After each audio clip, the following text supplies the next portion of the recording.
catch us up on what happened last time. You took in a stray. I think, I think Steph, since you're new to the group, it's honorary your turn to explain what happened last time. Hey. Took in a stray. That's so mean. Sorry, not stray, strig. I'm not a strig though. Oh, no. Sean, you quit it while you're ahead. Yeah, just stop. Fine. Yeah, y'all found a little Sable Luna who was playing some tricks on the local milk jug and ball throwing person since he would not pay me the money that I was owed. Then Apoc and Cam kind of took on some big brother kind of mentality and went back and robbed him. While the rest of us, I think, were going to the circus, and we ran into Sir Basil's extended family, which was quite a shock to Sir Basil, by the sounds of it. And Andrew. Yeah, and Andrew too. So we got into the circus where the flip-flops. There we go. I promise I will think of names better. It was the flip-flops. We got into the circus and then kind of all hell broke loose. I think the bandits made a raid and we went into initiative. I had terrible rolls. Yeah. But we ended up, didn't we apprehended like a couple of them, didn't we, I think? Mm-hmm. Yeah, there was a distinct mob mentality to try killing the last guy, but Big Mrs. Q's morality won out over all of us. And then two guys got away? A couple of them got away. Couple, yeah. Yeah. Much to your all displeasure. Down the elevators. But Yeah. we have two in captivity. One in the bush. All right. Yeah, that's we pick up basically right at the end of combat, in the middle of the trunk market, right outside of the Flip-Flip's tent that was set on fire at the start of the raid from the bandits. The fire that forced all of you out of the performance, rattling Mrs. Q just a little bit. And you engaged in the fight, ended up coming out victorious, but it looks like the bandits may have gotten away down the elevators with a merchant cart. And as we kind of pick up right there, kind of breathing heavy, a few of you wounded, a very charmed servant in ill-fitting armor, just kind of like looking around, playing with their hands, another bandit unconscious, some of the perch guard running, checking on some of their fallen and some of the fallen of the bandits. You can see that down the block just a little bit where the elevators are, so a couple city blocks away almost, the chaos that is starting to die down just a little bit. The mechanisms of the elevators kind of moving at a speed to just make the getaway. Some of the bandits that got left behind, either surrendering or fighting to the bitter end to the overwhelming force of Perch Guard. And also the overwhelming force of Alderheart, those who wanted to take up arms. You see some partygoers who are dressed in the colors and the costumes of the festival, who seem to have just grabbed whatever they could to help defend themselves and fend off the invasion itself. But for the moment, it seems like the chaos is dying down, both in your area and in the main area around the elevators, as the Perch Guard work to restore order. What would you guys like to do?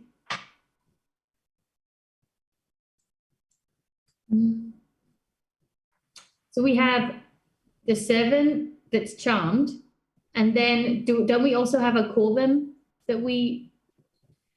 There is a Vulcan that Dace knocked unconscious. So like just kind of around the corner from where you guys are almost.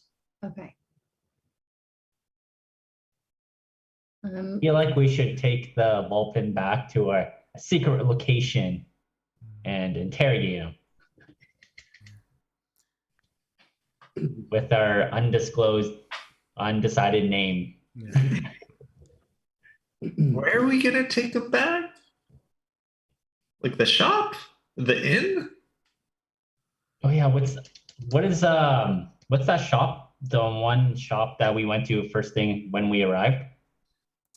So that was Eliza's shop, That's a shop. unnamed. It's up in the Canopy Markets, if that's what you're talking about. I don't know if we can do that. Like I've done some pretty sketchy things, but that sounds pretty illegal. Do we try and bring them to the council? We could. I mean, we could also. How does charm work? Can you ask them questions and they will give honest answers? No, they are in a like stupor. Like Well, we should probably tie him up first and foremost. yes. As I like start wrapping rope around him. Do we see any perch guard around? Yeah, so the perch guard are kind of like running back and forth, kind of glancing your way, swords drawn for a second, realizing that you're not bandits, and just sort of taking quick stock and moving on. And as you're all trying to decide what to do, you actually see a few members of the council whom you met this morning start running through, particularly the speaker, Bida, the white peahen, Gallus, that you may have rubbed off on you the wrong way. But you see her kind of moving around, catching a few perch guard here and there, asking for statuses, her face very, very firm as she's kind of moving. You see like a long scratch that's sort of been bandaged on one hand that she's kind of holding fresh, not something that was there this morning. And you see her kind of just moving through the crowd, looking for people, pulling people up who are a little bit injured, getting help as the council seems to be here, all hands on deck to restore order. Mrs. Q tries to get the speaker's attention Doing what? to call them over. What is Mrs. to do? Is it a girl or a boy? Is it a male chicken or a female chicken? The speaker Bida is a female peahen. Female peahen. Well, Madam Speaker, over here, and I wave my little arms. So she's like a block away. She's a little bit closer to the elevator. There's a little bit more chaos going on. At the Madam Speaker, I'm assuming you shout. She kind of looks around as like, you can kind of hear off to the side, and you kind of wave. Yeah, I don't think my arms go higher than this though. Is where they're attached on my body. Mrs. Q is actually a T-Rex. Yeah. Wait, question, where do you wear a tie if you're a T-Rex? No, Sean. I'm gonna get you, Mrs. Q. We're gonna blow right by that. I'm gonna get you, Mrs. Q, to make a persuasion check, only to try and get her attention amid the chaos.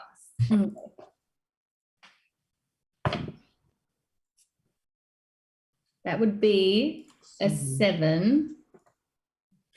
A 7? Yeah. She kind of like sees you, a little bit of a shock of look of confusion on her face as she recognizes you from this morning, knowing kind of the butting heads that sort of occurred before she hears a perch guard come up behind her, carrying what looks to be one of their fallen or very injured. And she'll kind of look between the two of you before going towards the perch guard and handling that situation. But she will kind of gesture your way and just like, come if you want sort of scenario. Okay. I'm looking to. I was gonna say I'm looking to Mrs. Q to take the lead. Like, what do we do? I was going to ask. So the two individuals that we have apprehended, like, what are they? So the one who's charmed is a servant, the deer folk of Okay. this world, and they are indeed like a white-tailed deer, very dangly, very lanky, very tall. The other one is a vulpin, so the fox-like humanoids of this world, and this one is indeed a fox, very, very red, rouge, little bits of white kind of flecked through their fur. They are the one that's unconscious. Can I try and like, because I think I remember correctly, the servant was the closest to us. That's where we ended, yeah. Okay. Can I try and like pick up the servant? Just like try and like keep on my little shoulder. Lift them a full 2 feet off the ground and drag the rest of their body behind you. Yes. Go ahead and make a strength check, Basil, just for fun. So would it just be Mhm. okay? Whoa. That's Interference. okay. They landed like half. Okay. That's a 10. Your knees buckle a little too much. Like, you are a mouse. This is a deer. And the proportions are like kind of extreme in this case. So you're struggling a little bit. You could likely drag them on the ground, but lift is hard. Okay. Sir Basil's just like, oh, like says to the group, come on, everyone. We'll bring them to the council. And you see he's just trying to like heave this thing up onto his shoulder, but just it's miserably failing. Mrs. Q taps Dace on the shoulder and says, would you mind giving him a hand, dear? Use those big arms for something useful, huh? I'll just push Dace over to help I don't know him. if Dennis is frozen or not. He's Oh, like, he's still there. He's No, I like, saw Blink. Dennis. is that new haircut? Yeah. That's what you heard. I'm sorry. I just got an email and I had to attend to it. That's Uh-oh. okay. It looks fresh. all right. Thanks, man. It's getting a little ratty, but sorry, I'm back. That's okay. That was really funny. All right, as you are trying to figure this out, kind of going back and forth, trying to move this servant, unless stop me if anybody wants to do anything. I'm looking, scouring through everybody that we fell. If there's any weapons or gear to be collected, things that might catch attention over the the normal kind of mundane sorts. If there are daggers, I'll pick up every single one I can. But if there's anything unique, I'll be looking for those. Yeah, that's fair. So in total, from these bandits, you probably scavenged like 15 copper pieces. They only had a couple on them just so they could blend in and like purchase something a little bit, for example, while they're here at the festival. You do get a couple daggers. You get about you get about 6. All the bandits, kind of the same as what you've seen, have more ill-fitting armor. From one of the felled servants, you do see a scimitar that has that same kind of, like the pommel of the sword you already have since you've had since you guys first set out from Meadowfen. That same insignia on the Bandit pommel. captain's sword. Yeah, so a second captain's sword. Other than that, there's nothing really. You do have like a components pouch from the one hedge that was in the mix. But the components pouch was it looks a little ratty. It's kind of what they could find, like unlabeled vials. I scoop it up and I strap it around like a fanny pack. Ew. In multiple ways. Yeah, it's a little ratty. It's definitely not complete. It's like super, super basic, if anything.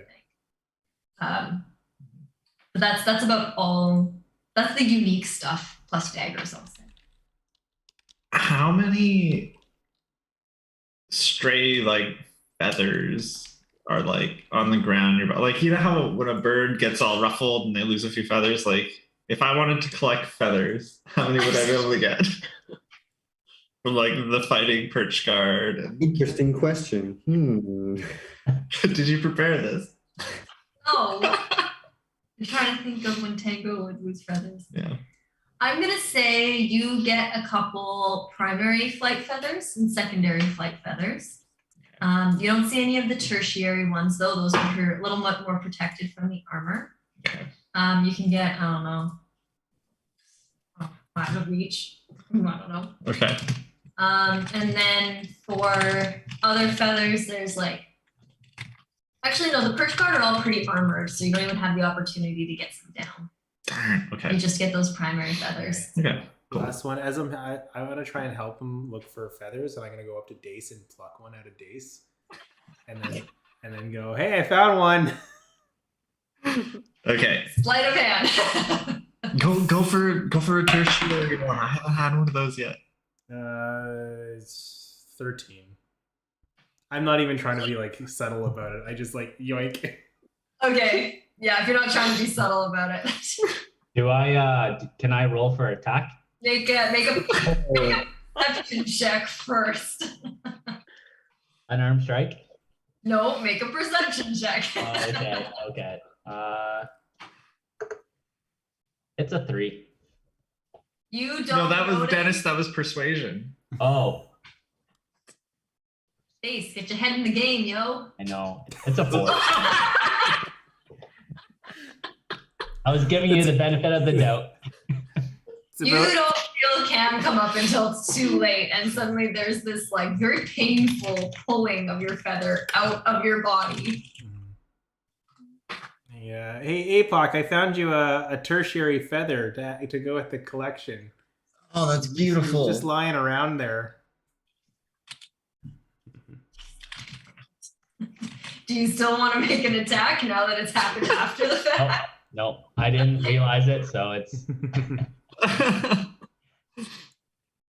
All right. As whatever that was is occurring.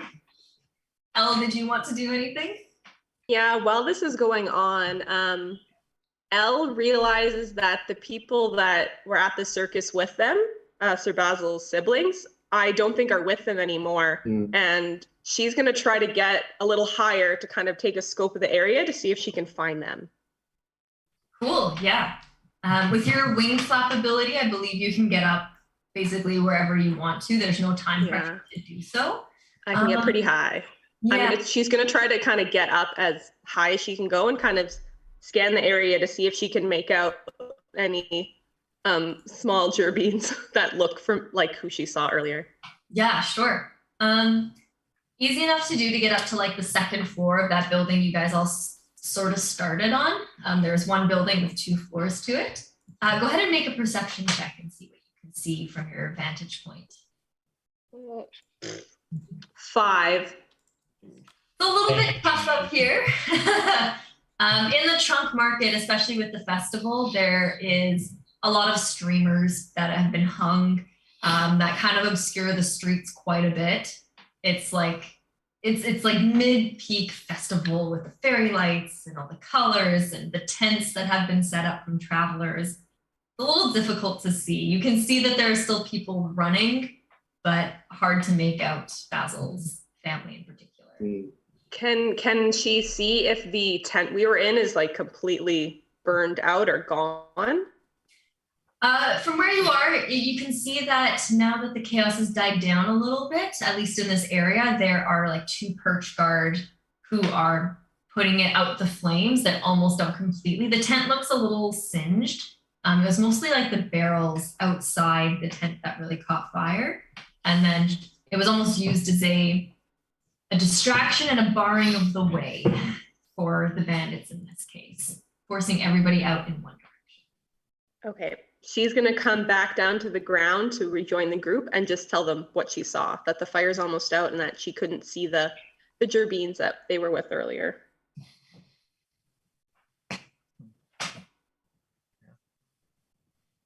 Is anyone going to help me carry the dude? Dace. I'm busy with the bullpen.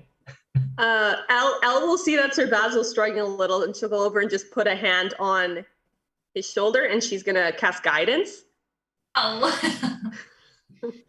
All right. So I'm trying to see what that does. I'm pretty sure it gives you. So if you want to do another, it gives you a D4 on an ability check. So I'll give you, with Elle's help, Basil, you can roll another strength check, and this time you can add a D4 to your roll as well. Okay. Ooh. Oh my gosh, that was terrible. These rolls. So that's a 4. Did you crit fail that? I No, it's rolled not a 4. It's 3 plus 2 plus 1. Oh, so it's a 6. Oh. We got 3, 4, 5, Rolled a 6. 3 and then rolled a 1. And then it's plus 2.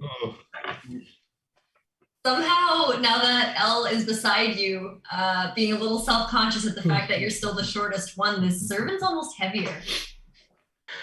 I guess that I see him struggle. Can I just walk over and try to attempt to carry it?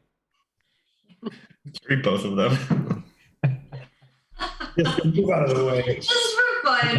I got it. Just for fun. Just roll a strength check, just for fun. Just for Yeah. You should be able to do this no problem, but we're gonna see if Basil comes with the servant or not. sounds good. 15. Basil comes with the servant. You have to move that coffee. Is this like a pawn, yeah, I guess my hand just goes over their head and just lifts them up. Just Perfect. He's not that's how dead. I'll just carry it. That's how I'll just carry him. This guy's gonna have horrible neck pains.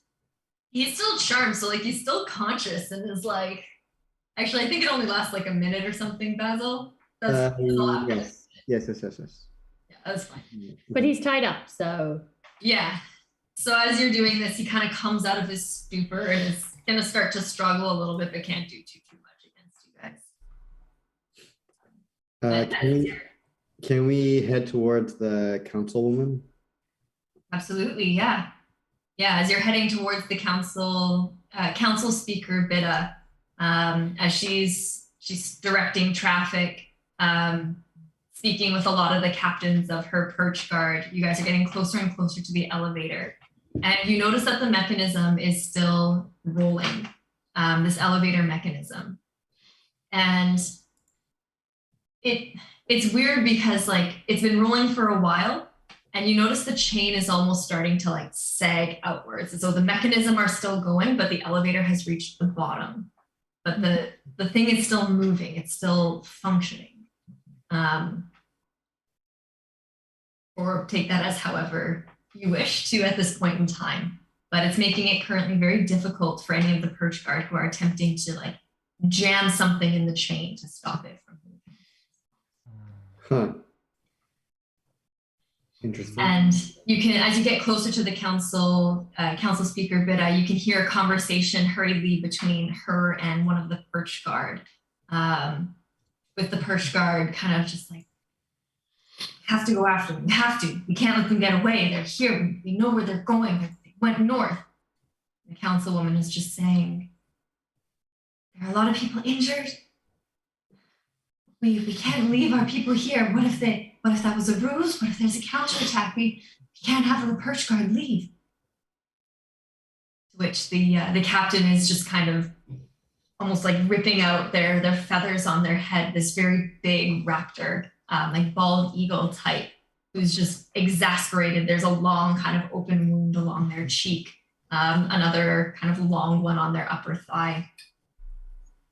As he just sort of sees you all approaching, and they could come with us. They look armored. The councilwoman, seeing you all approach, turns. You can see the recognition in her eyes now. Just, were you here? Did you see what happened? We did see what happened. We were here the whole time. And we may be able to help with some of the unanswered questions because we have apprehended 2 of the bandits, both of which are alive. Throw them down in front of them. No, you don't. You're still attached to the... Yeah, you're still on my back or whatever. Yeah. but I'll do it anyways. Yeah. Kind of a joint effort. I'll do the motion, but it's really you throwing it back like, yeah, tag team. So the speaker is going to kind of look at the two you have on the ground. Okay, we've been able to apprehend a couple as well. They should be able to tell us something. What were they after? They've never done that before. It was bold. It was planned. It was a force. Did you see where they got in? Were they up the elevator? And at this point, the captain of the perch guard is going to kind of look. Half of them came up the elevator, half of them came from somewhere else. They were already here. And the speaker she raises kind of both hands to her face as she is trying to process, and then winces at the arm that has this long bandaged cut to it. She lets that kind of sag by her side. She'll look around to flag down another member of the council, the kind of her right hand person. I believe it was Bertolt, the raptor, I think. And as he kind of comes and joins the conversation, just singed a little bit from apparently another fire that had occurred. What do we even do? The speaker just sort of looks, hand on her chest,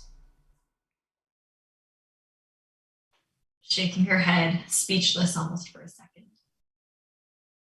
And it's at this point that the captain, the raptor, the bald eagle of the perch guard, huffs, throws his arms in the air, knocks over one of the barrels that is still kind of semi-intact, stands up in front of the crowd of people that are kind of recovering, and all of the fighters of Alderheart, and is just kind of looking around, clearing his throat, and just starts to shout in this booming, deep baritone voice that Andrea can't do, but that in the theater of the mind, this guy can do. And just shouts, "The bandits cannot get away with this. We have to stop them. We have to chase after them. We know they headed north. There's not much they can do, and there's nowhere they can go where we can't find them north. Whoever wants to fight, I'm leading a force, with or without permission," where he kind of looks back at the speaker. "And we are going to take back the supplies that are ours. Who's with me?" And he shoves his fist into the air. The man. And you hear this kind of resounding perch guard and non-perch guard alike who are gathered there, most of them raising their arms with a hear, hear. Some of them kind of looking unsure, looking at the speaker that's right next to you, who is still a little bit of a processing mode, both of the speaker and the raptor next to her, as they're just sort of thinking and looking, trying to understand what's going on. The captain of the perch guard is going to kind of raise his fist once more, where everybody raises their fist. And then he's going to kind of boom out, "Those wishing to fight, I'll have armor brought down and weapons. We have 1 hour until we leave." I'll take one more look over at the speaker. "We take back what's ours." And he'll jump down and kind of look over. "Whoever's joining us, we're in 1 hour and we leave through this gate." And then just walk away. So Basil's like, yeah. Is it time of the day? Is it pretty late? It's pretty late. You're around well, not pretty late in the sense that it's 3 a.m., but pretty late is dark. It's 9:30, 10-ish. And they leave in an hour?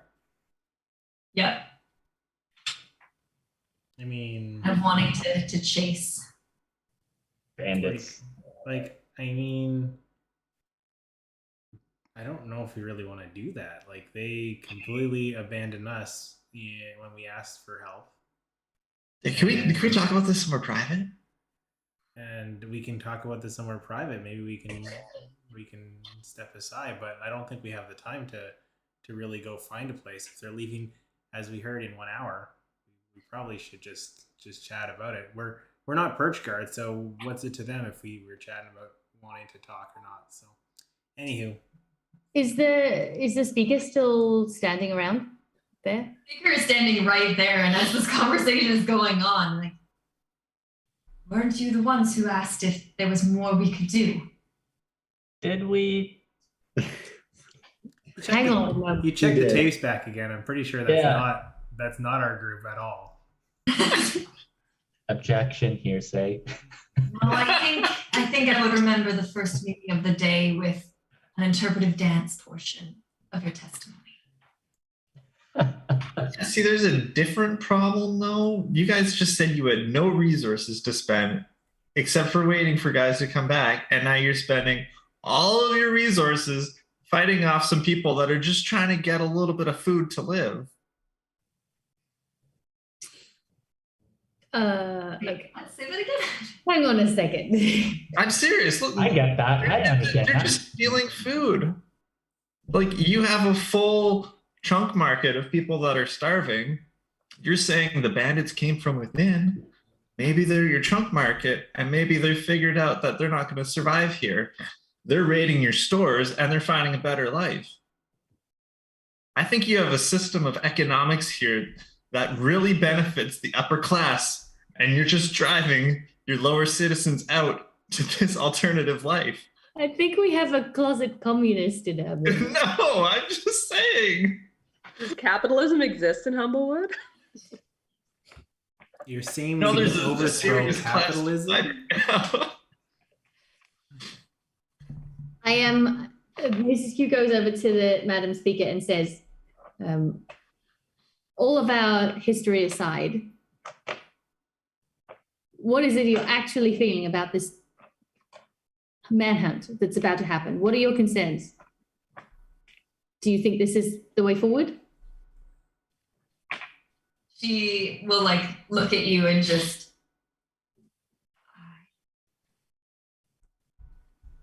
our citizens are dead here. All of them. Bandits are still citizens of Humblewood too, and I don't know what it is we are doing wrong.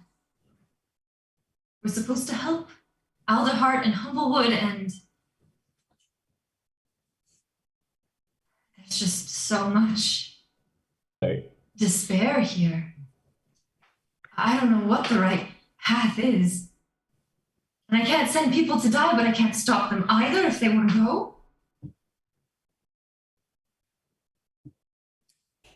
I suggest. Dennis, why are you laughing? I have no I was idea. thinking of a joke when she was saying it. I'm like, higher living wages. Oh. Oh boy. It's like a very intense moment. Just like, Yeah. I was just thinking of what Sean said. Bernie Sanders. Bernie said. We understand that we are not perfect. We understand that, but this is out of hand. This is out of hand. I think perhaps it might be worthwhile equipping a leaving force and a staying force. Because as you said to us in our council meeting, you don't have a huge number of perch guards to spare. So it may be worthwhile doing a call to those who remain in the city to see who would be willing to help you defend it. And they're also leaving an hour later in the dark. I have a question. Have you ever sat down and talked with the bandits? The bandit leader, figured out why this is happening, do some root cause analysis, see where their troubles are coming from? Maybe, just maybe, it's because the woods are burning down.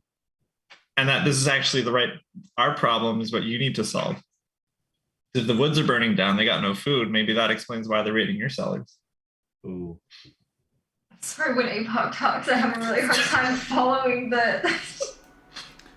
Like, I mean, we just have a child join our group of adventurers. I don't know if chasing bandits is the great. No offense, kid. You did a great job back there, and I was pretty impressed by your talents and skills. But The last thing that Mrs. Q would probably want to see us get hurt is to see someone younger than us get hurt. So that's scary to me. We have tried to sit down with the bandit captain. She doesn't want to. Sorry, Elle. That's okay. For most of the conversation, Al has no idea what's going on. She's just kind of looking from everybody and kind of gleaming some things she's agreeing with basically from everybody. But she is going to go up to the speaker, seeing that she's hurt, and just say to her, "The wind says to let no bad happen." And she's going to cast healing word on her to heal her wounds. Oh, Nice. Wow. The speaker is kind of like in a bit of a glazed over, panicked on this situation. Doesn't see you right away since you're just a little Tiny. fun. But the gentle warmth of that wind that kind of wraps around her arm and just heats up for a brief second, kind of shakes her out of it, and she sort of locks eyes with you. Do you have your hood up? Yeah, it's still up. So she can see my eyes, but that's about all she and can that's see. it, like the tip of your beak. Mm-hmm. And she'll just kind of like look down at you into these hazel eyes and this hood and just kind of like hold on to her arm. Okay. Then I'm going to ask for your help protecting Elderheart. If you are not going to be leaving, and the Perch Guard are, then protect you and protect everyone here like you. We have families here. This has never happened before. The captain has stepped too far. Is he allowed to just go murder a whole bunch of people? In the name of retaliation? That seems a little uncaptain-like. I mean, are we allowed to go? I mean, not kill a bunch of people? You don't ask permission, you ask for forgiveness. Do we know where this captain is? So, sorry, I should have said, the speaker was supposed to say the general of the bandits, the captain, so the bald eagle, the captain of the Perch Guard that is kind of leading this charge. You have not seen him before. Oh, okay. Sorry. Now I'm understanding. Yeah, no, that was misstep on my part. Sorry, what was the question? Is the captain allowed to just go out and murder a whole bunch of bandits without like? Is the general? No, he's The captain of the Perch Guard versus the general of the bandits. Yeah. There's two things going on. Yeah. She'll kind of look over at the raptor, the council member of the raptor, Bertolt, who's with her. The captain is not going to leave here with intentions to harm, just retrieve what was taken. Okay. And Bertolt is going to kind of nod and relay that to other Perch Guard who are here trying to fix the elevator that's still moving. So the captain is still here and heard that? The captain has marched off. Okay. Yeah. He said he was going to go and get armor and weapons for those wishing to join the raid. I think that he might not do what you want, seeing as you have a bit of a mutiny on your hands.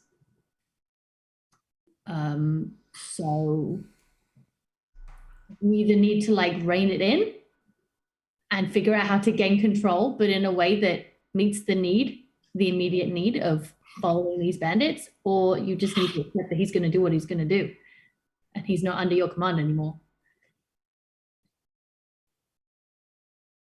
We will take care of him when he comes back. He won't leave Elderheart with a force to hurt anyone else. I agree with you here. This has just never happened before. This is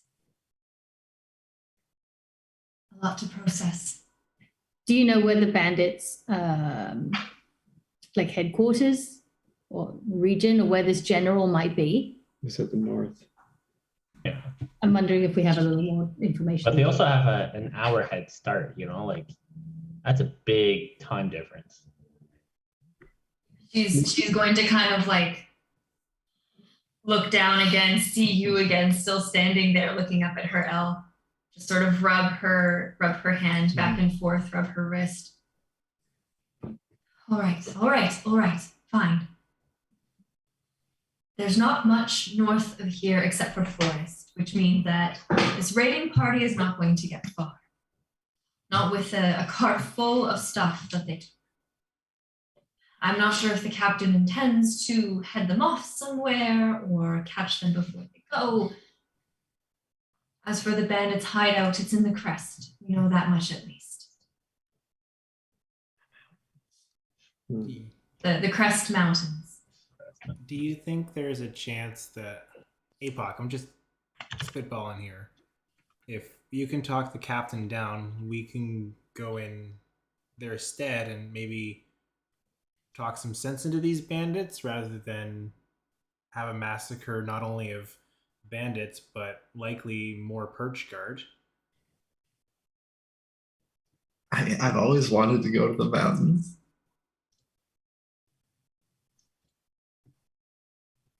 I don't know if I'm the right person to talk to the captain, but I can try. Who's the most persuasive person? Maybe the counselor?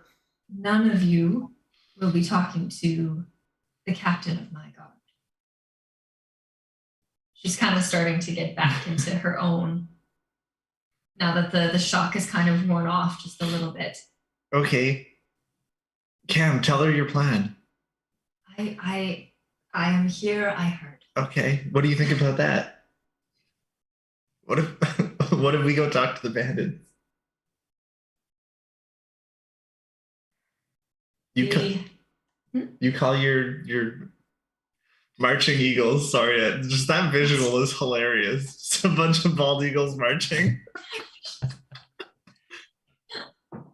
It's a win-win, right? That's if you guys are up for it.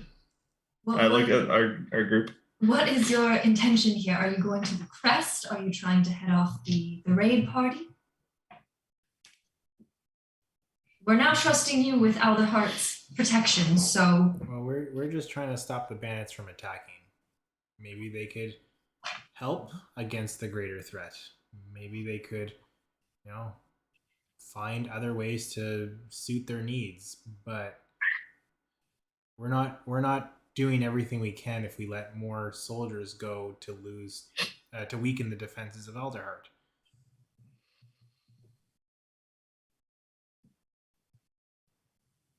I hope you are telling the truth. I would like a group persuasion check here, please. Everybody roll persuasion. Okay,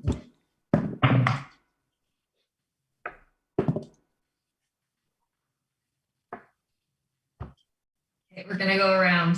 Hey, Buck. 17. Maybe I am the persuasive one. Elle. 3. Jace. 6. Cam. 15. Basil. 16. Mrs. Q. 16 as well. Okay. Half of you needed to pass that. That was really scary for a second.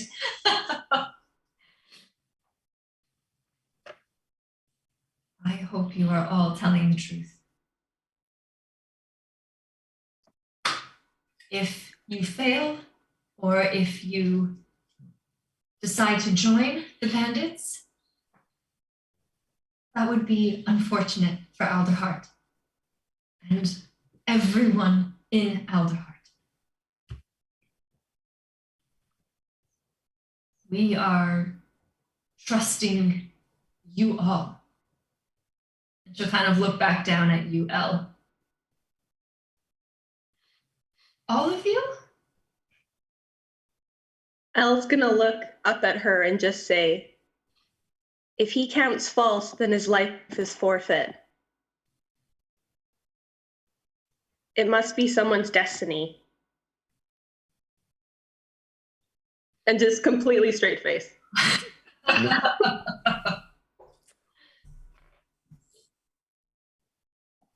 Okay. I hope it's all true then. Talk down the bandits and come back. In one piece, safe and sound, please. And if you do make it to the crest, and if you do come face to face with their general, we have tried to talk, and she has said no.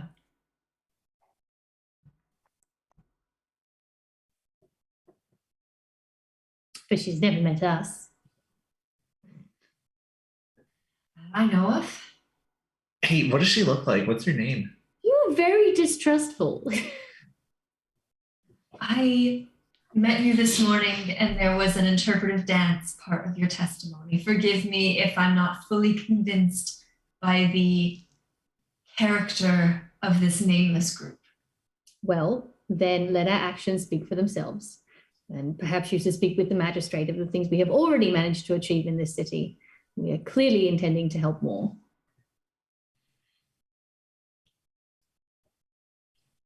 What did you say? What was your? I just want to know what she looked like. Like, if we're to meet this general, maybe we should have a little bit of a description. You just talk to them.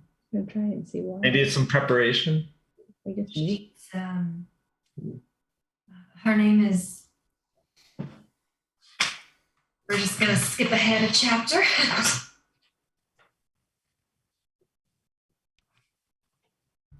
So well, so if we're gonna do this, are we gonna go now? Or are we gonna like grab a rest? Like, what's our time frame here?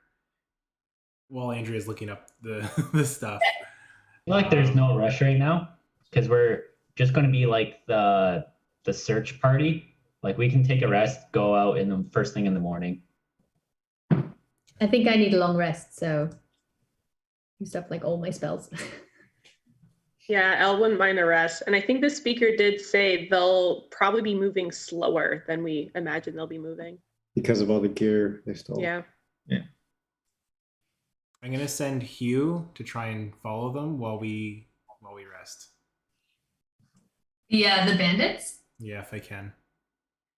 Is there any restrictions with how far Hugh can go, or He can go as far as I believe anywhere, but I lose touch with him if he's farther than 100 feet. right? Okay. So like I would rely on him to do his thing. Maybe he comes back, maybe he doesn't, but So just keep an eye is what you're telling Hugh. yeah. And like I'll tell Hugh to come find us in the morning. And maybe he can help us guide at least the direction they're going. Maybe not exactly where, but just to try and help us start off on a better foot in the morning. Fair. For Elle's sake, what does it look like when you summon Hugh and send him on his way?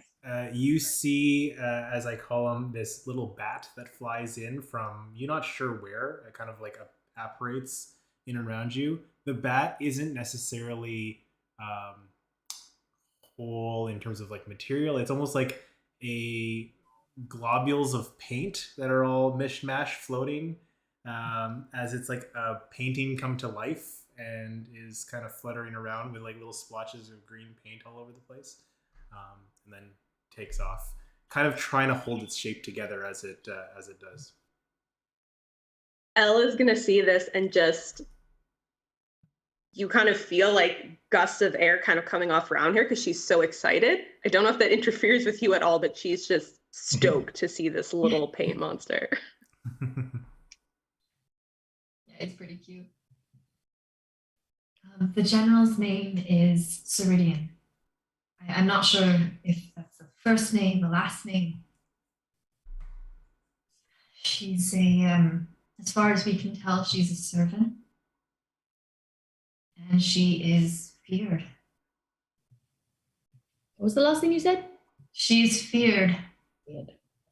The bandits we've been able to get this information out of respect her and only gave up the information because they don't think anyone is a threat to her. So please be careful.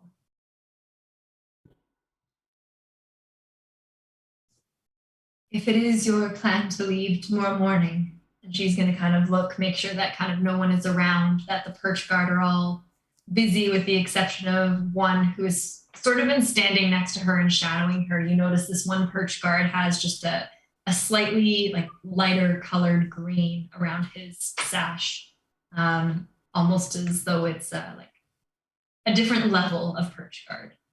Someone matched to the speaker herself. She kind of turns back. I want all of the elevators barred. Tomorrow morning, you meet me in the magistrate's office, and we will get you out of Alderheart, but no one else will be allowed to leave. That's how we'll keep the captain in tonight.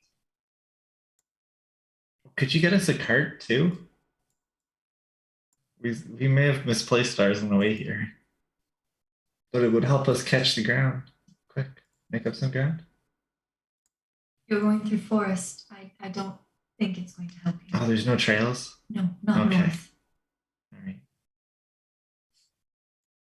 And steer clear of the grove. You want to stay on the northeast side. That's where the mountains are going to be. Seems like a good idea. The grove? The scorched grove. Oh, gotcha.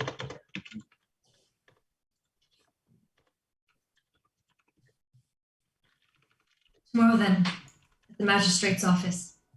Be discreet. We don't know what we're going to be dealing with for the rest of the night. Of course. Okay, you can leave now. And she turns her back on you and just starts communicating to the guard that's been standing next to her.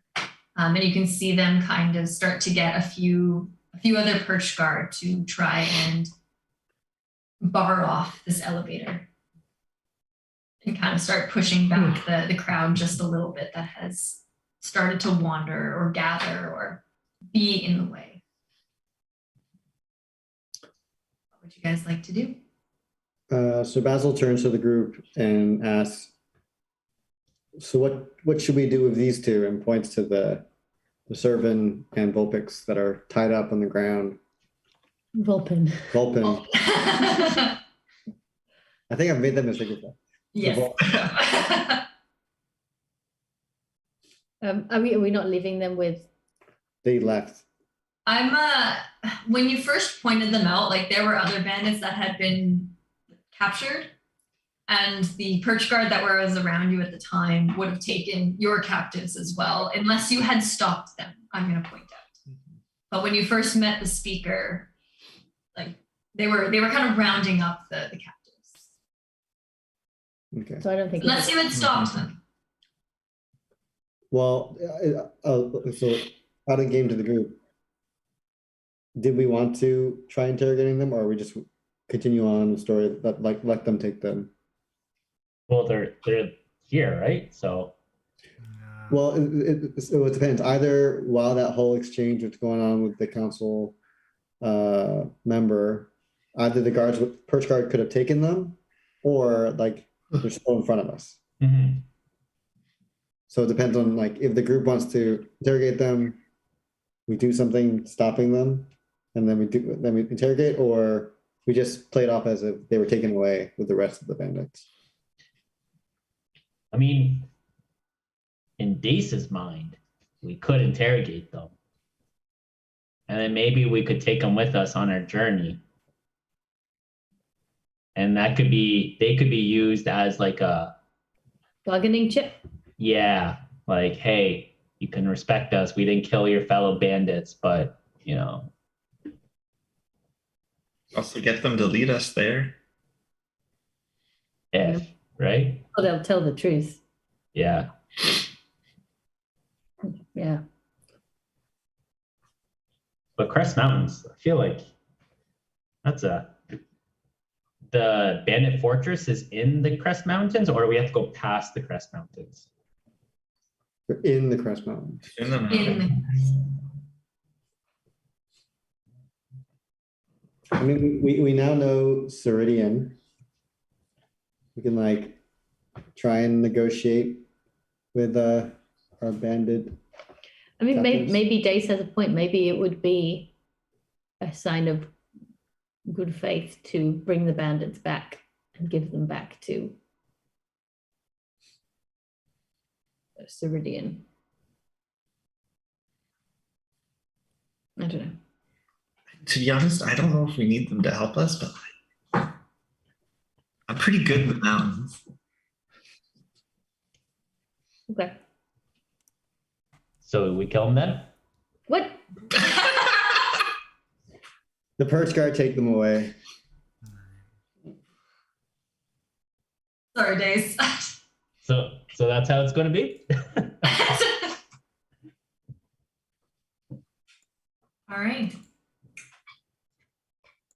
So, unless there's anything you are all hoping to do tonight, I see someone nodding, and I feel like I know what it is. Yes. I go do that. Okay. It was a pretty long, chaotic day for a guy you were supposed to meet. I'll meet you back at the inn. I gotta go talk to a guy about a pair of gloves that I bought 3 days ago.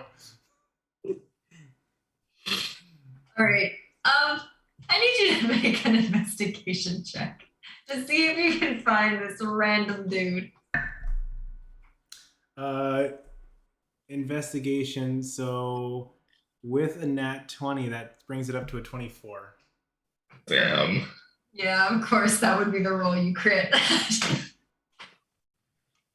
A lot has happened, and you initially met this guy in like the lower rings of the trunk market, and he said to meet you right here at this shutter. Now, it's a little bit past the time you were supposed to meet at, and like all hell broke loose a couple rings above. So these rings are even more shuttered than before. But as you're kind of like going down and starting to look around and poke around, at the spot you were supposed to meet, this shuttered window, it is closed, locked. Knock on the window. Nothing seems to kind of happen. But you are able to kind of like pick up almost the mustiness of the guy's cloak in the air. That weird smell that had accompanied him when you first met him. And as you sort of move into a very small alley around the back, you see like a very tiny door, something that you would have to kind of hunch to get in. And knocking on that, the crack of the door opens and you see the face of this, I forget what race he was. He's a Gallus. Gallus, okay. You see the face of this Gallus with like the very gaunt eyes just sort of peek around. What do you want?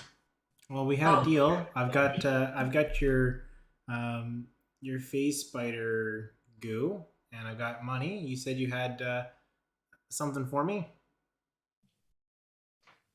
Let me see the 100 gold first. I believe we said it was 50. I think we said 100. I'm pretty sure it was. All right. I reach in, pull out the 100. He'll like snatch it, both of them in one go, and kind of like chuck the gloves at you, and then lock the door. All right. Thank you. Nice They're a doing. little bit worn. Pardon? They're a little bit worn. You got to put your hand in them. You know when it's like somebody else's gloves and there's like sand at the fingertips. Yep. That's kind of how it feels. Oh. And am I ever gonna regret giving you this item? So, well, it was nice doing business with you. What was it? Gary? I think it was Gary. You get no response. Relying on my my background ability to know all the merchants in Alderhurt. So I'll sneak off, rejoin the group. There, yeah.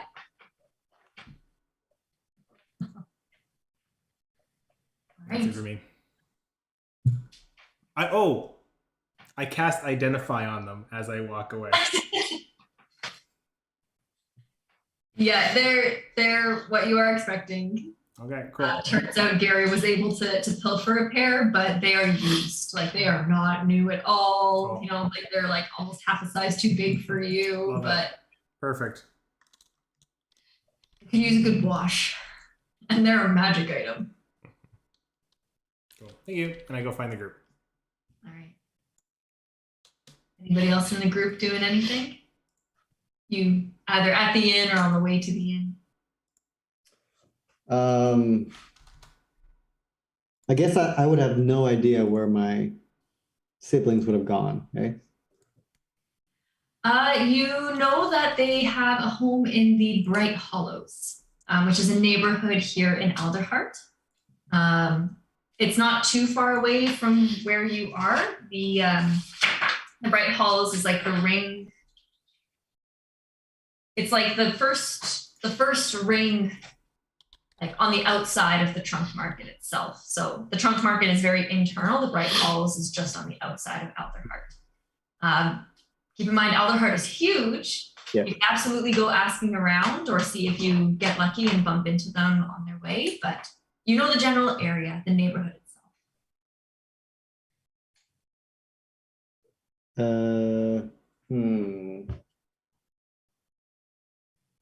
Also definitely doable with a good investigation check, as we just saw with Cam.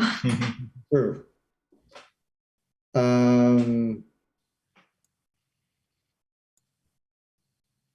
What do I want to do? Sure, I'll like seeing that things are like dying down. I'll kind of head off and see if I can figure out where they went. Are you heading alone?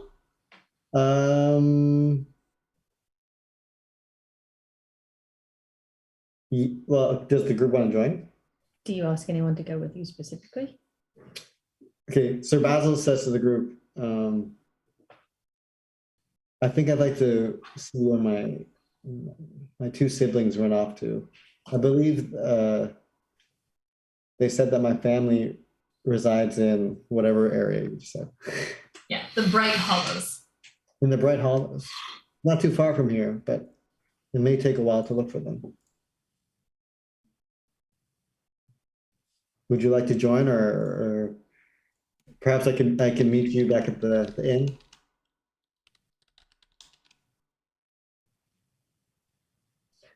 Mrs. Q is willing to go.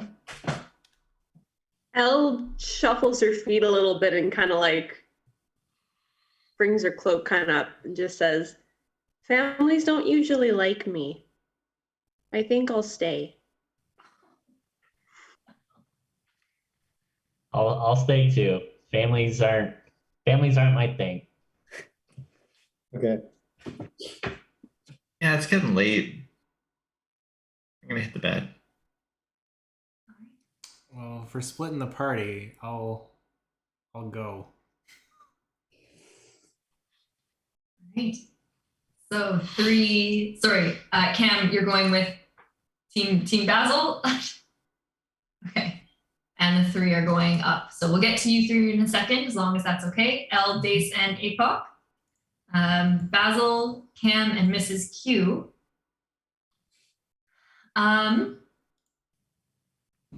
As you make your way to the Bright Hollows, Cam, you were here recently. You had coffee with an old buddy.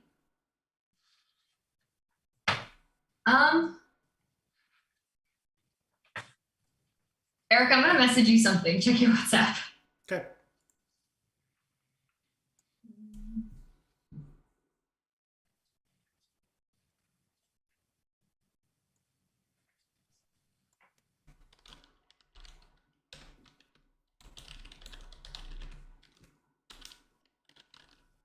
Okay.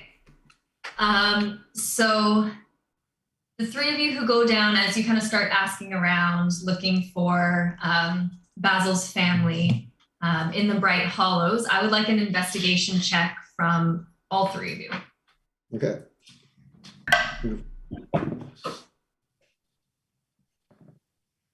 Jeez. Oh, terrible. 12. I rolled a 3.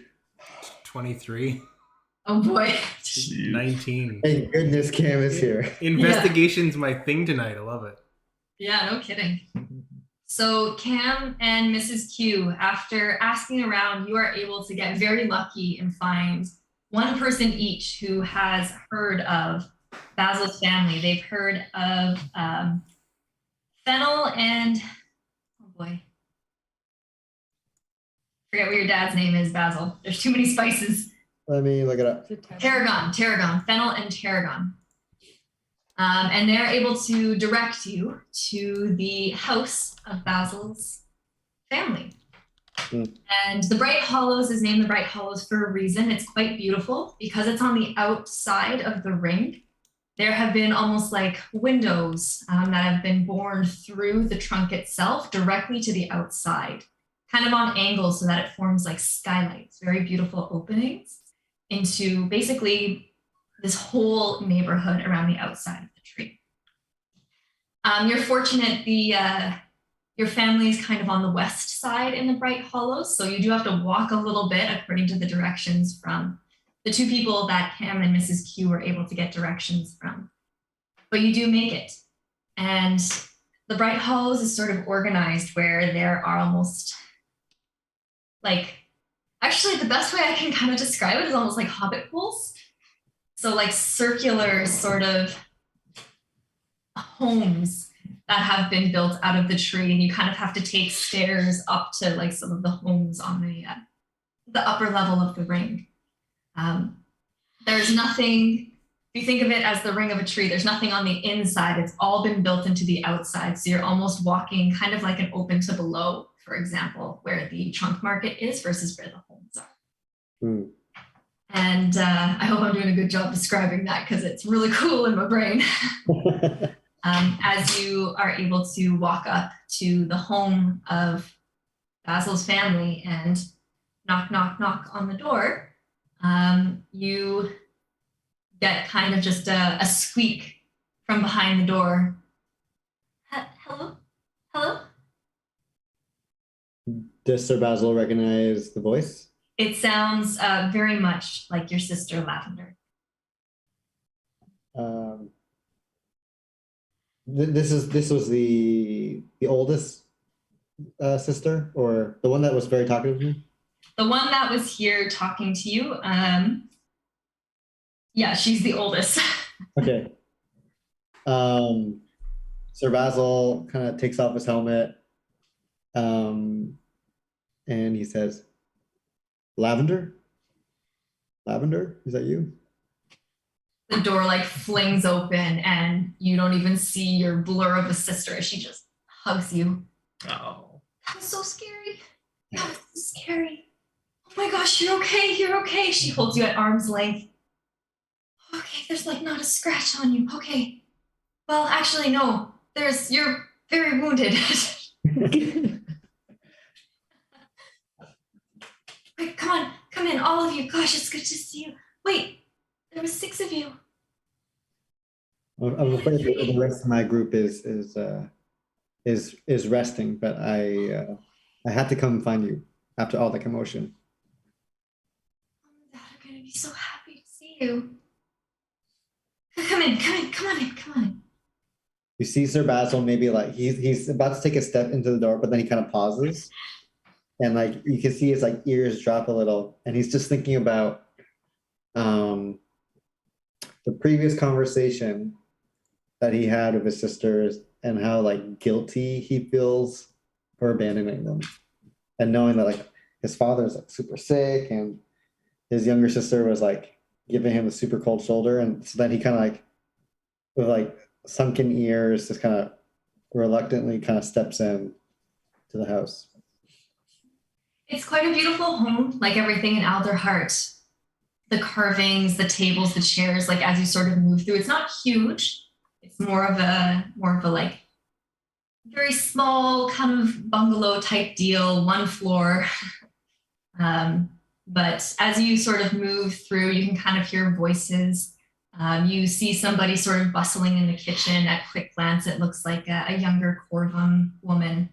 But as Lavender kind of holding your hand leads you into the main living space, the window in this living space overlooking the trunk market itself, you do see your parents. They're kind of like sitting sort of hand in hand, looking worriedly out the window at the commotion that happened below. And you see your sister Lemongrass, who is with them, kind of like talking them through, holding their hand. And they all three look at you, these big Gerbine eyes and ears. And where you're expecting Lemongrass's kind of snide look, you're almost overwhelmed at the visage of your parents as they kind of just,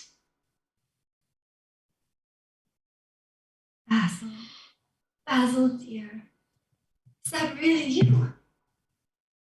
Your dad kind of Tarragon holds out his hand. Tarragon. So Basil just like drops his helmet on the floor and like just goes over and like grabs his father's hand. He is very frail, is the first thing that you notice. His grip is a little bit weak. You can kind of see the lines on his face as he's just kind of regarding you, but the spark in his eyes as he's just looking at the face of his only son.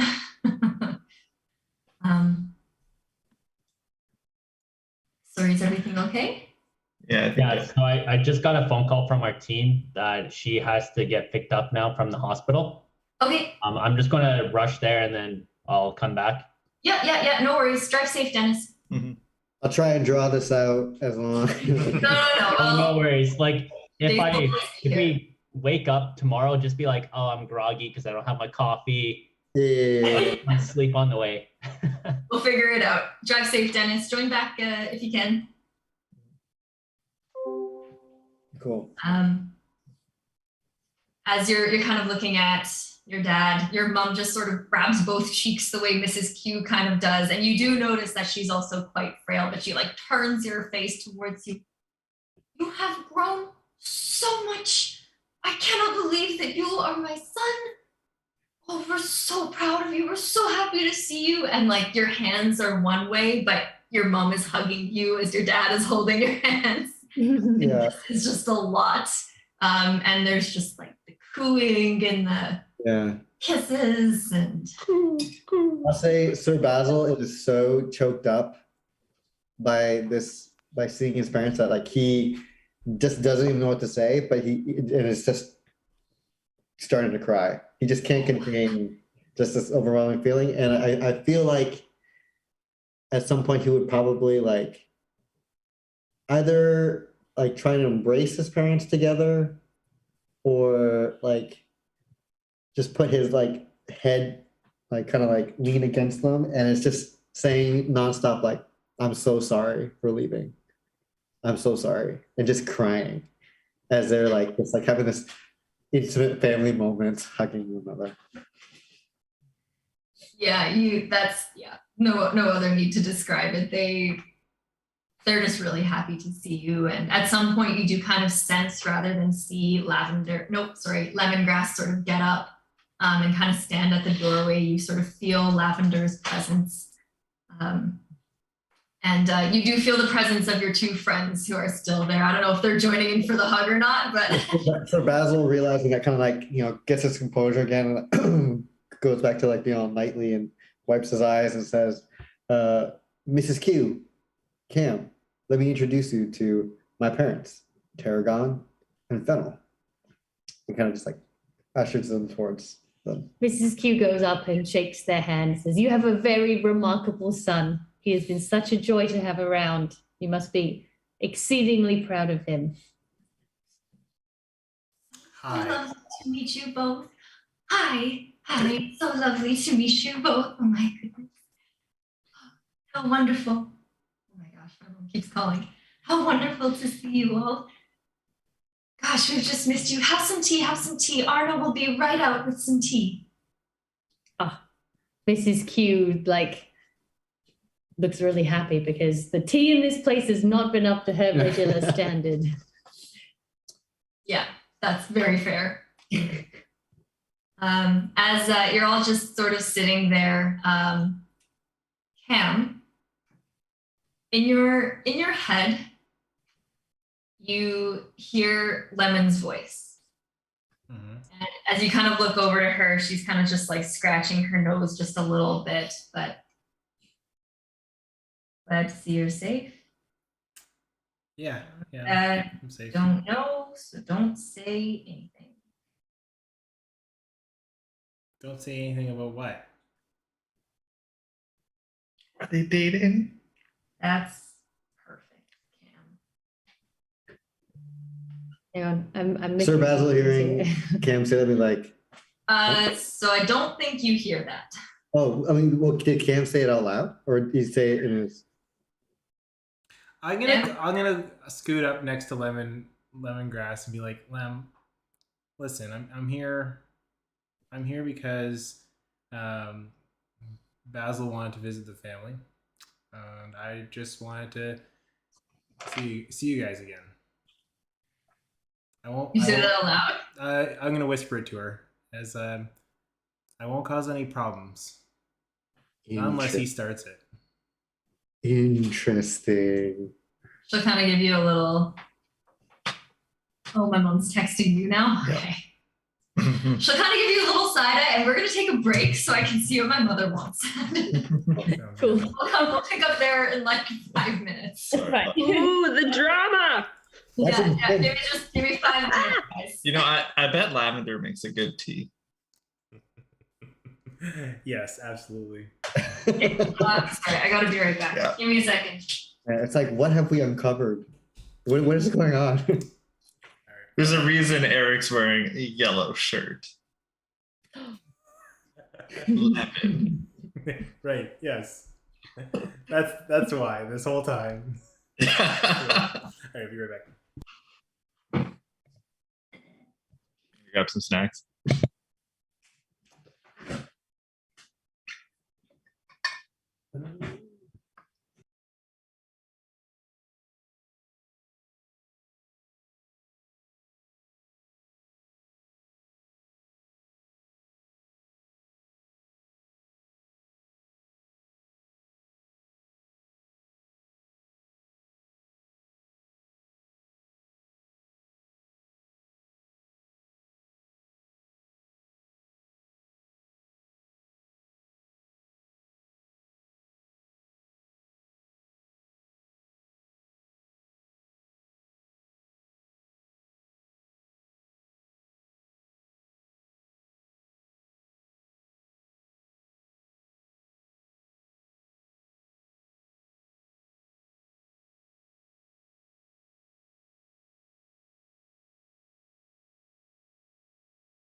Hey, I didn't want to like spoil your moment or anything.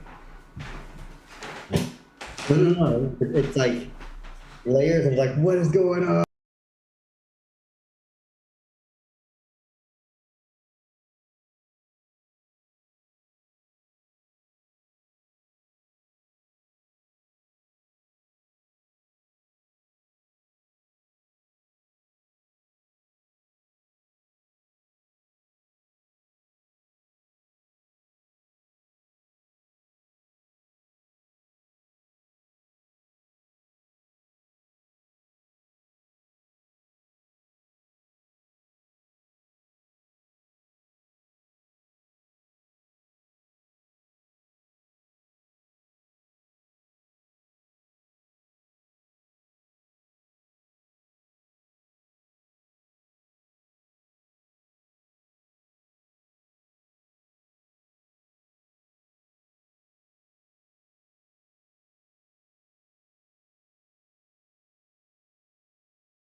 But these are excellent. Mm-hmm. I love these. Okay. Yeah. We'll probably stay here for another 2 hours. Okay. If we're all good, we'll pick back up there.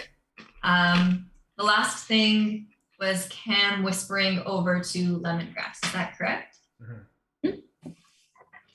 Cam, I'm gonna get you to make a stealth check for me. And Basil, if you want, you can make a perception check, but I'm going to say it's at disadvantage because of the fact that you're with your parents for the first time in 20 years. Okay, cool. There's a lot going on for you right now. I got 18. 2. Yeah, Basil, you do not notice this this exchange, nor does anybody else. It's just between you and Lemon Camp. Cool. But she's just kind of gonna give you like a little bit of a side eye. You see like a little smirk, just like a. I'm just saying, I'm not gonna cause any family drama. I'm not here for that. I'm here to support my little buddy, and then if you got a moment or two, I just got a couple questions, and then I'll be on my way. Does Mrs. Q see any of this? I'll get you to go ahead and make a perception check as well. Excellent.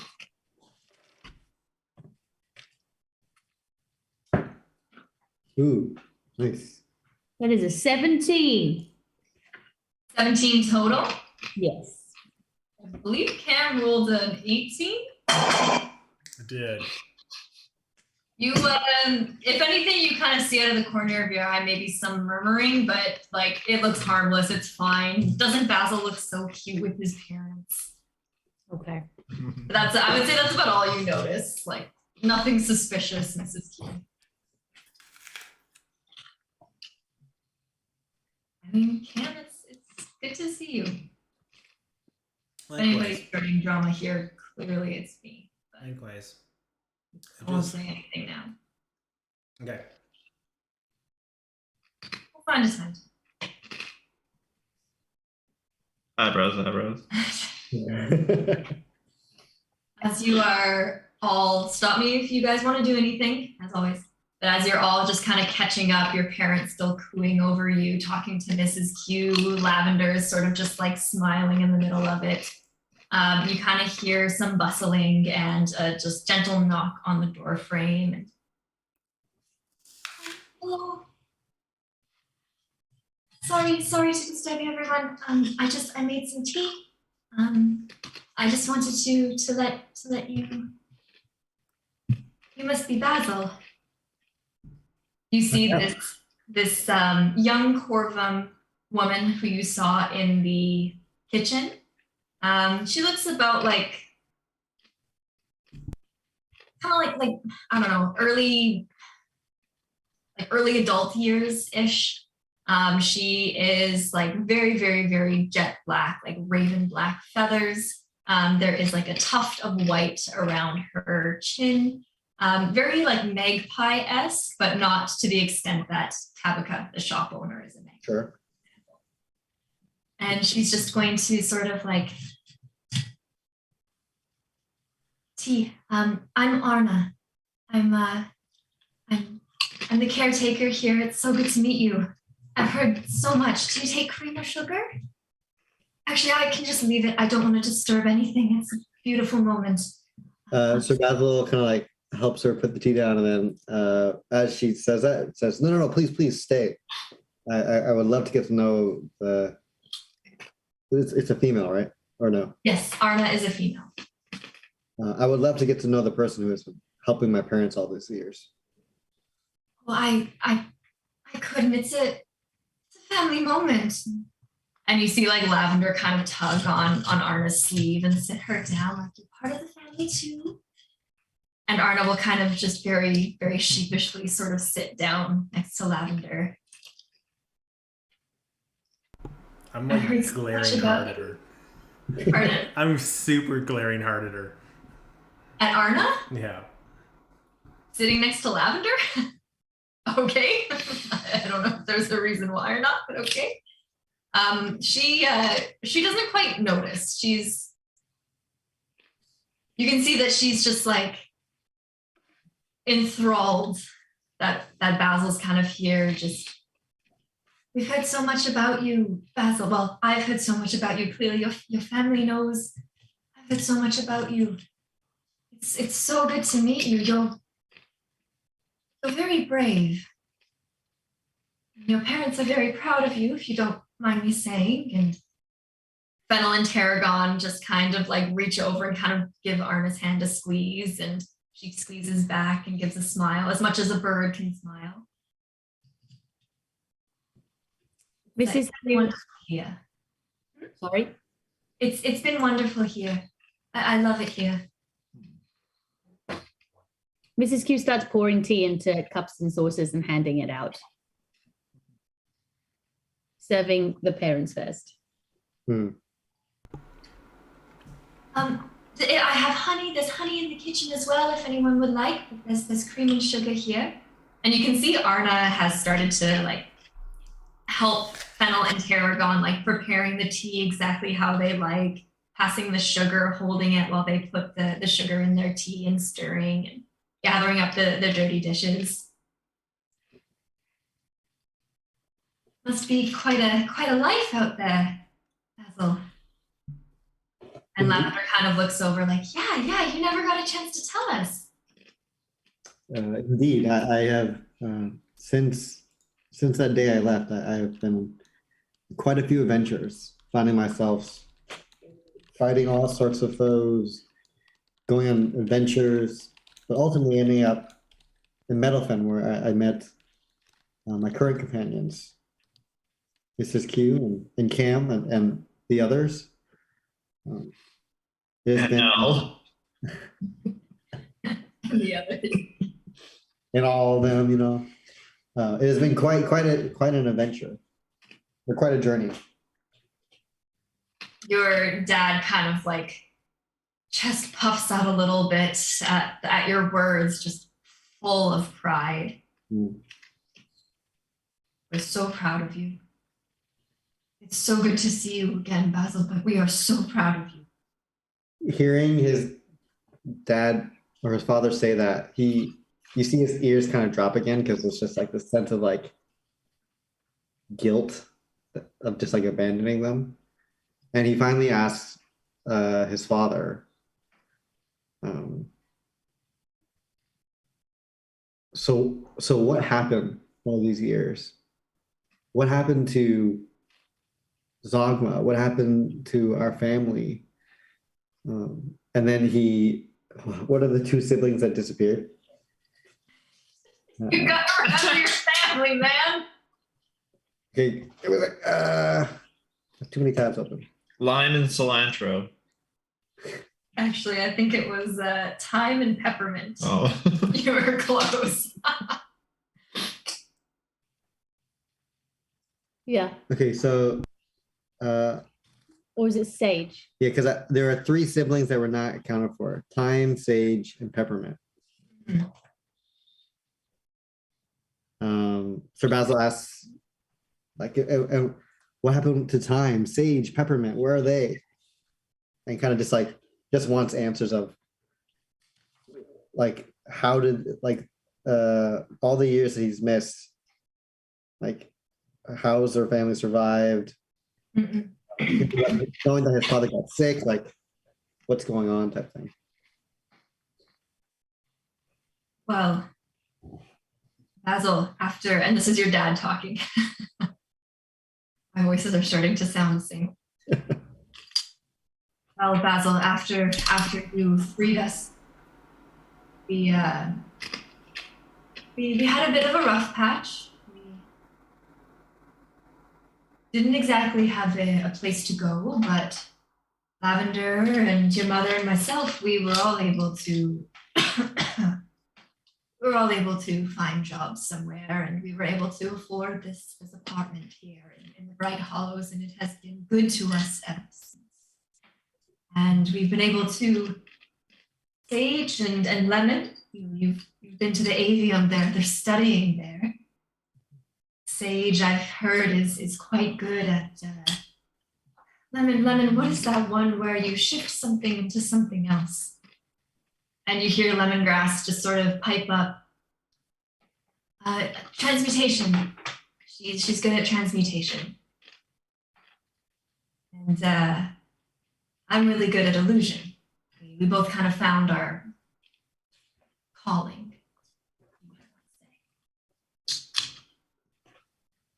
then Tarragon kind of, right. Illusion and transmutation, I always make them up. But they've been studying there for for some time, you see. And well, Time and Peppermint, they went out to the world. That was. And then Lavender kind of speaks up, seeing that her dad is losing track a bit. And it was about, like 7 years ago, I think. And they went looking for you, like I said, Basil. And I'm sure they're doing just fine. Maybe they popped into the avium too, or maybe they found work in Saltersport. They always wanted to travel. So I'm sure they're somewhere just safe enough. And your dad just, that's right, traveling. They went traveling, looking for you. We assumed they got there, and if not, then they were safe. They were together. That's what mattered most. He starts having this bit of a coughing fit in his chest. And you see Arna, who has just sort of been listening this whole time, just kind of like reach over and hold one of Tarragon's hands and gently rubs on his back and just cough. It's okay. Just cough it out. It's going to be fine. It's going to be fine. And I will get some honey from the kitchen. Hold on a moment. And she just sort of bustles away and comes back with like a teaspoon of honey that she mixes into your dad's tea and then kind of forces him to drink. He kind of like takes a breath and pats your mother on the hand, and Lavender, sort of seeing what's going on, just kind of takes over. And then, after they left, kind of like I mentioned, Basil, there was, everyone got a little bit sick here. I was kind of the only one left at that point, so it was me, Dad, and Mom, and I got better kind of quick. But then that's where we met Arna, actually, and poor thing, she was just, I saw Arna in the market, and she was just struggling to even get a loaf of bread. The poor thing was so sick. So I kind of like brought her home. We were all sick here, and we just started getting better together. As soon as Arna got better, she started making these poultices, and it made me feel so much better. And she chose to stay. And Lavender kind of reaches over and gives Arna's hand a squeeze, and Arna just kind of squeezes back and smiles and just sort of nods. Everyone's just been so nice to me and so wonderful, and I couldn't have asked for anything better after. My mom got really sick too, and she didn't really make it through the sickness, but I got welcomed here, and we're all together now, and it's been wonderful these past 5 years, for sure.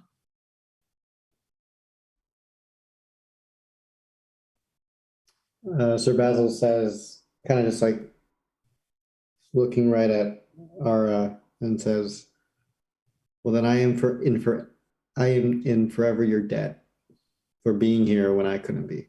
That's not necessary. All I do is clean and make sure everyone's, fed and happy. That's it. That's all I do. Everyone has enough to deal with, and Lavender needs a break, and it's the least I can do after they helped me get better. So there's no debts at all. It's a pleasure, truly.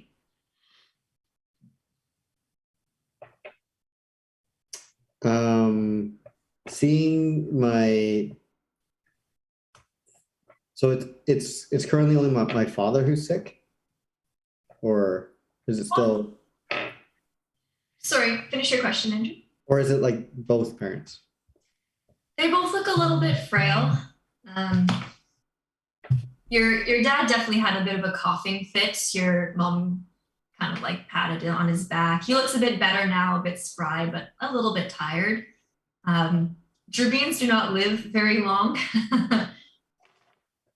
So age-wise, like they are old for a Gerbene. Gerbene years are like 45, 50-ish. They're definitely up there in years.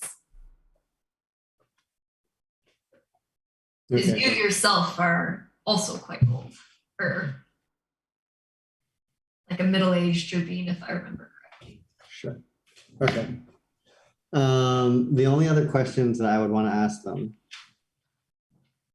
and I don't know, I would probably later on in like, so kind of like let everyone socialize, and later on in the evening, kind of like pull my dad aside and just like ask him more, just specifically, does he know by chance whatever happened to Zogma? And then second, when was the last time he heard from Time and Peppermint? Well, after we left the house, we really didn't hear the name anymore, but last I heard, he traveled out, left Aldehart. He was sort of ruined after your brave defeat of him. From what I remember, no one took him seriously. He had a reputation that he couldn't uphold, and he left. I don't think he returned. As for Time and Peppermint, like I said, they left. They were always the adventuring type, Basil. The three of you all used to play pretending you were on ships, traveling to the high seas. It wouldn't surprise me if they boarded a vessel and are going to walk through the door any minute with stories. But the last time we heard from them was a couple years ago, if my memory serves correct.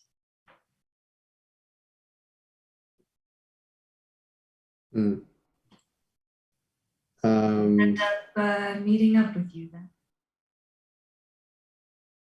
I'm sorry, what was that? They didn't end up meeting up with you then. I'm afraid not, Father. I'm afraid not.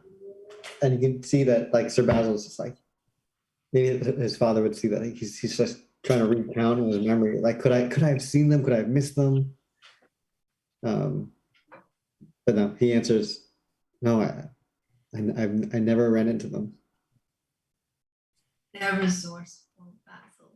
Don't beat yourself up against it.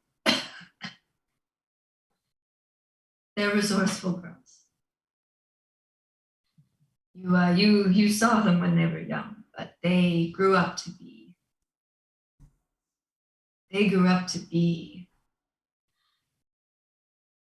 excellent.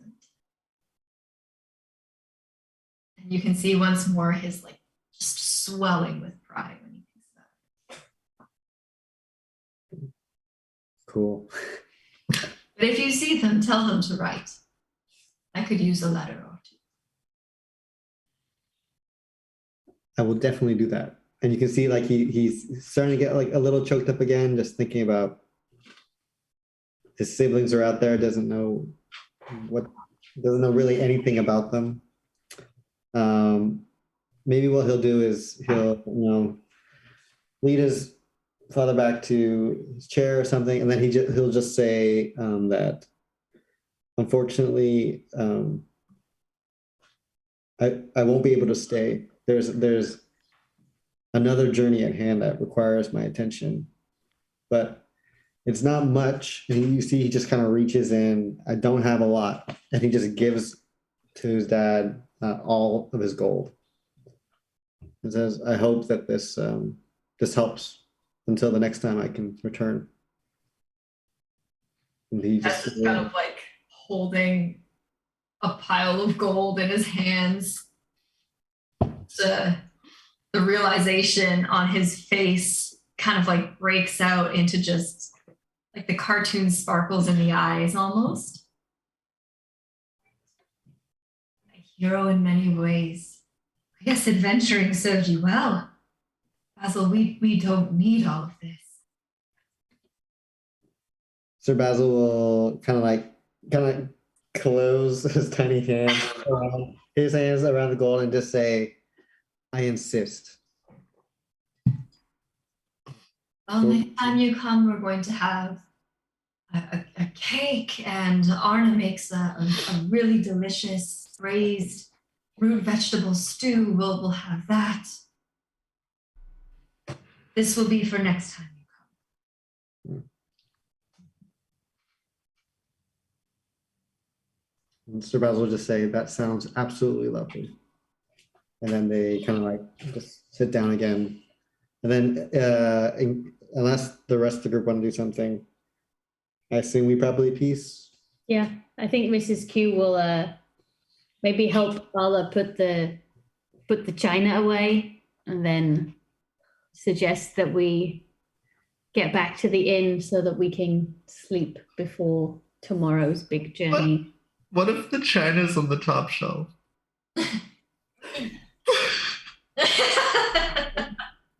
Then I'll hope for a stool, and if not, they're all gerbeens, so I You can- can't. That's true. You can jump pretty high, so That's true. Yeah, Arna will help you if you need help at all, but she'll only assist if it looks like you need it. She knows better than to poke her nose where it doesn't belong in a household that isn't hers. Excellent. Cam, did you want to do anything before leaving? As they're leaving, I'm gonna linger a little bit. So I'll catch up to you. cool. I assume Sir Basil will probably give both his mom and dad and Lavender just like big hugs and promising to return. And then because lemongrass is a little cold to him, he'll probably just like get really serious, salute her, and say that I haven't been the big brother this family deserved or needed, but I will do better and I will be back. And then just kind of like give her a salute and I guess turn away. You just get kind of like a grunt back from Lemon. Arms crossed, just sort of shrug it off. Cool. The drama. It's a very cute moment. I don't have tea anymore. Camembert, what's up? As they like step out of the room and the door closes behind them, I go, I'll be quick, Tarragon. I only have one regret in this world, and it was listening to you. And I died. And by happenstance, it was your son that gave me a second chance. So I'm not going to waste it. And I'm not going to listen to you ever again. So with this should be the last time you see me, at least judging by that cough. Don't worry. Don't worry, Lemon, Grass, and Fennel. I'll swing by and I'll make sure you guys are okay. And I know I call you Tarragon because the real Sir is your son. And I walk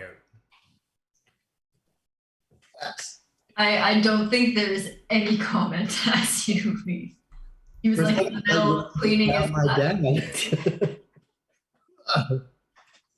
Goodness gracious me. Crazy. Okay. Crazy. Do we notice that Cam didn't follow us out of the room? Well, he said he was going to be Yeah. Oh, did he? Like that's all I say. I walk out. I run right back to you, and I am not just teary. I am like all out bawling. Like that was all of the emotion that he could handle, and he is like done. Yeah. I would say I don't think that Mrs. Q and the only ones who are in the room, I'm going to say, are probably Lemon and Tarragon and Fennel. That's about it. Are you crying by the time you catch up with us? Oh yeah. Okay. Mrs. Q takes you by the arm, comme ça, and says, "Do you need anything?" Just I think a good nap. You need to sleep on it and tackle the new day. Okay. Well, until then, was that a So Basil kind of leads the group as his chest a little higher, kind of walks back to the hotel. Hey, just in time. Hey! Just in time. Emotional story, man. Woohoo! Hello. Okay. I'll wait. Or I'll just watch the YouTube video after. Yeah, just watch the video. We are gonna flip back at this point to team hotel, Apoc, Elle, and Dace. While this whole thing was going on, you have like a couple hours before midnight. Is there anything any three of you would like to do? Are we still at the hotel? So this is just when you split. So Yeah. we'll say Oh, you wow. split in the market. So they went to go find Basil's family. You guys are here in the market. It's like 9:30ish after the battle. You have a couple hours before midnight when that whole visit was over, and the three of them would have made their way back to the hotel. I'm pretty beat up from that battle, so I'll probably just hit the nest and call it a day. Hit the nest. You get inspiration for that one. I appreciate it. Jeez. Okay, Apoc or Elle, anything you wanted to do? Explore, say, find? I've got one thing. Mhm. Using the feathers that I gathered before, can I use my scrounge craft to replace some of the feathers that are on the arrows that I have with those of the birds that have lost their feathers, / maybe with these flight feathers be able to give it a little bit more lift or distance. I like that. So you're trying to use the feathers to do a little bit extra for your arrows? Yeah. Okay, is Scroungecraft the one where it falls apart in an hour? No, so it depends on the time I dedicate to doing it. So Okay. if I dedicate 10 minutes to craft it, maybe they'll break apart. But if I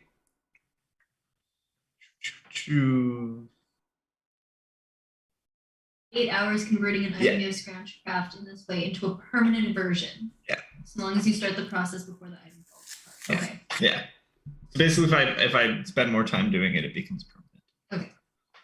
So maybe not the whole 8 hours, but I can start tonight. You can start tonight. Yeah. Go ahead and make a check.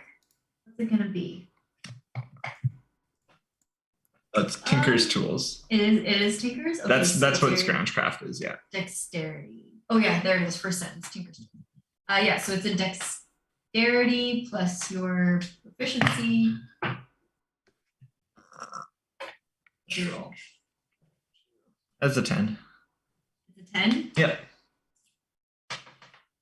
It's you come to a little bit of a problem of how you're going to stick the feathers onto the arrows without it getting too heavy or too bulky to shoot. Mm-hmm.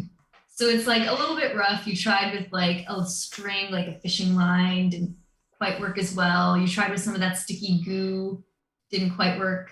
It worked better. It's a little rough looking. It's staying together. Yeah. But you're not sure how it's going to affect the balance of your arrows without further tinkering. Okay. With a 10. Okay. You have a smile that worries me. What? No, I'm just curious. Anything else for your? No, I'm spending all the time doing that. Okay. Just want to make sure. Yeah. Elle, little Elle, what would you like to do? I was half tempted to ask if Apoc could roll at disadvantage, because if he's there doing it, Elle is watching the whole time and asking 20 million questions about Probably why. everything he's doing. So that's probably why you rolled So There we go. Yeah, that's exactly it. But Elle's showing interest. Elle's curious about this kind of stuff. yeah, she's kind of watching everything that's going around her. As she goes back to the hotel with you, she's pretty aware that she doesn't have like anything really. She doesn't have much with her. She doesn't really have a space in the hotel. So she spends a bit of time kind of looking around, like jumping into different places, like sitting down and like trying to get cozy. Before she goes to sleep, you'll notice that she'll be kind of sitting and just cooing and kind of meditating for a little bit. And she'll take out her little Cordelia Vulpin doll and put it beside her. And just before she goes to sleep, she'll just kind of stuff her neck down into her chest and just kind of, she'll go to sleep. This is so cute. Oh God, I love her. I love her so much. She's so fluffy. Yeah. She is very fluffy. So fluffy. All right. Unless there's anything else that anyone wanted to do when they made it back to the hotel. All right, hearing none. You are all able to drift off to sleep. Kind of nodding off at first, shaking yourself awake, nodding back off, but a late battle plus a lot of drama for some of you leave you very, very, very tired. The new possessions in hands, the trinkets that you won, the prizes from the fair, all of that fun stuff. Apoc. Yes. As you drift off to sleep. Oh yeah, I have to say I would have put on the mask for the first night, the one that I won. Yeah. As you drift off to sleep, after the battle, very tired. It's been an eventful couple of days since you've been here in Humblewood. You open your eyes back into the meadow. The grass is taller this time, kind of whooshing around your waist. There's a little bit of a breeze, the scent of roasted chestnuts, the scent of wild mountain thyme, all of the food that you smelled over the past couple of days, just sort of moving around you, very gentle, very calm. The colors are not as bright as last time, a little bit faded. The flowers are still there, the trees are still there. Something's a little off. Kind of look around, sweep your hand around the grass, and you notice as you pull your hand back, there is one small white spider on your hand.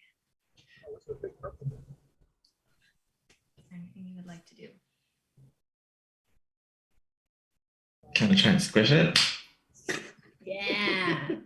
You go to squish it. You feel movement under your hand as it crawls between your fingers. Oh. Try and flick it off. Another one falls. Flick it off. Another one falls. And flick it off. Through all of your fingers until they start to move up your hand. Apoc just gets up and wall runs. Of white. He runs flailing his arms in the meadow trying to get the spiders off. You flail your arms as you try and get the spiders off. The more you move through the grass, the more the ground starts to shift underneath you as you see it start to burst, moving the grass on either side as bigger and bigger spiders, pure white, start to stare at you, screech, and start to chase you from the meadow. Apoc just keeps running. You run. You run as fast as you can. The beats of the feet of the spiders getting louder and louder. The thumps underneath the ground bigger and bigger until with each step you are being bumped into the air as a gargantuan white spider starts to tower over you. And as you move, your foot catches a rock, you trip, fall, turn to see this poison-filled pincer mouth standing over you, about to go in for the killing blow before you close your eyes and wake up.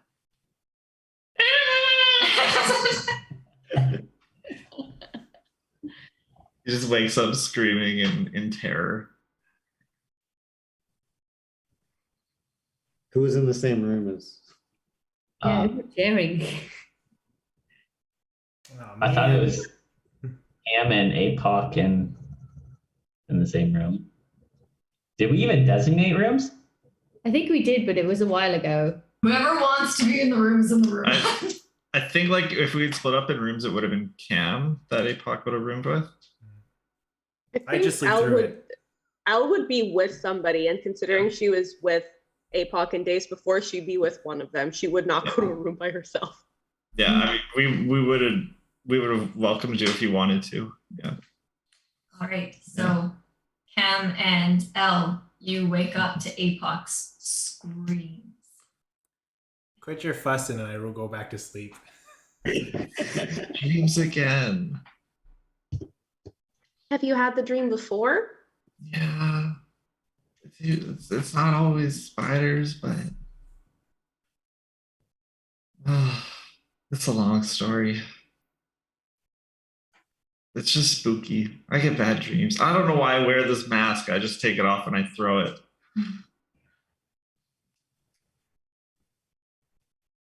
Well, I like spooky long stories if you ever want to tell it.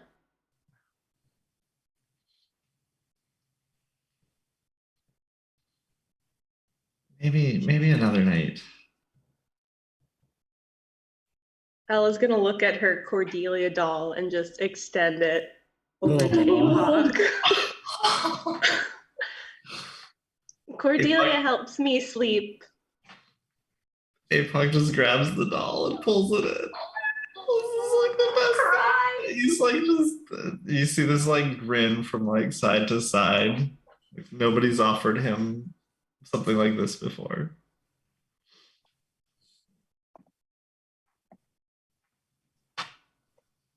Thanks, Elle. You're welcome. The wind says, let no bad happen.